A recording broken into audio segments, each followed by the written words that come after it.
ବର୍ତ୍ତମାନ ସମୟରେ ଲଙ୍କା ଫସଲର ଫୁଲ ଫଳ ଆସୁଥିବାର ସମୟ। ଏହି ସମୟରେ ପତ୍ରମୋଚା ରୋଗ ମୁଖ୍ୟ ସମସ୍ୟା ଭାବରେ ଦେଖାଯାଉଛି। ପତ୍ରମୋଚାର ମୁଖ୍ୟ କାରଣ ଧଳା ମାଛି, ଉଙ୍କୁଣିଆ ପୋକ, ନାଲି ଅଷ୍ଟପଦୀର ସଂକ୍ରମଣ।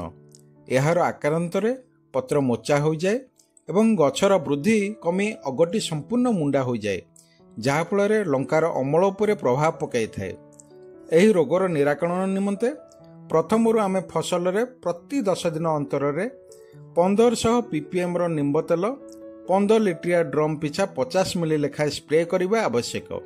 ଜମିରେ ଏକର ପିଛା 12ରୁ 15ଟି ହଳଦିଆ ଅଠାଯୁକ୍ତ ଜନ୍ତା ବ୍ୟବହାର କଲେ ଅନିଷ୍ଟକାରୀ ଧଳା ମାଛି, ଶୋଷକ ଜାତୀୟ ପୋକର ପ୍ରାଦୁର୍ଭାବକୁ କମ୍ କରିଥାଏ।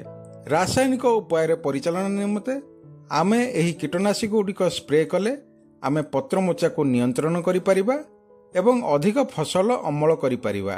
ଅଧିକ ଜାଣିବା ପାଇଁ ଆପଣ ଆମ ହାଲୋ ଜୟ କିଷାନ ଟୋଲ୍ ଫ୍ରିକୁ ଫୋନ୍ କରନ୍ତୁ।